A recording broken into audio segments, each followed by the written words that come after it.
মরহুম খালেদা জিয়ার জানাজা হলো, এই জানাজা নিয়ে সমালোচনা, এই জানাজা হয় নাই, এটা হয়ই নাই, সূরা ফাতিহা পড়া হয় নাই, এইসব কথা নিয়ে যে বাড়াবাড়ি করা। আমাদের তো ইমামদের মধ্যে তো মতভেদ কম বেশি আছেই, কিন্তু বিষয়টা আমাদের তো বুঝতে হবে।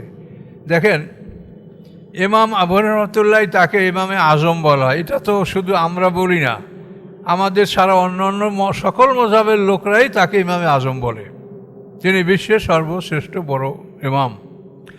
তো এখন উনি জানা যায় ফাতিহা পড়েননি, এবং এইভাবে অনেক সাহাবী, ওমর ফারুক রাদিয়াল্লাহু আনহু পড়েননি।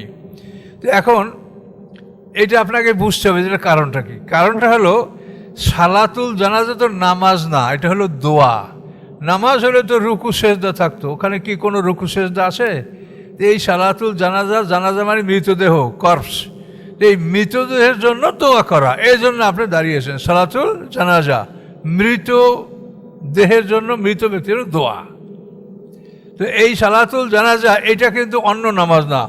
যেমন হাদিসে আছে লা সালাতা ইল্লা বিফাতিহাতিল কিতাব, ফাতিহা ছাড়া নামাজ হয় না, এটা হাদিসে আছে। এখন এটা এই সালাতুল জানাজাটা ওই নামাজ না তো, এটা হলো দোয়া। আপনি এখানে রুকু সেজদা না, এটা দোয়া।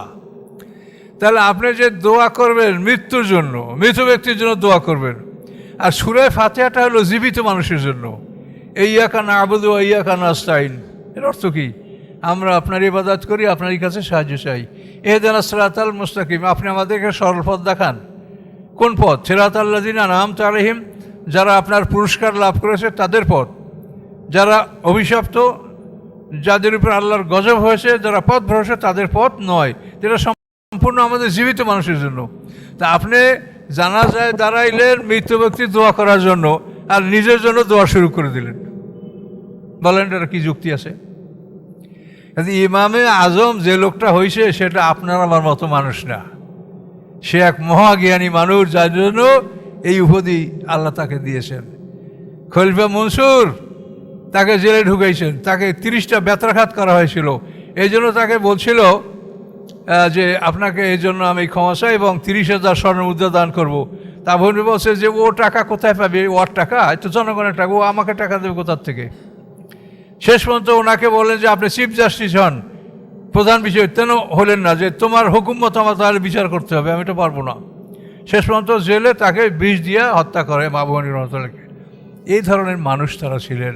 আর আপনি একেবারে হাদিস পাইছেন আর ওয়াজ শুরু করে দিলেন। প্রত্যেকটা মানুষকে আল্লাহ রসুল কি বলছে? যে ছোটকে স্নেহ করে না, বড়কে সম্মান করে না, সে আমার নয়। আল্লাহ রসুল বলে নাই?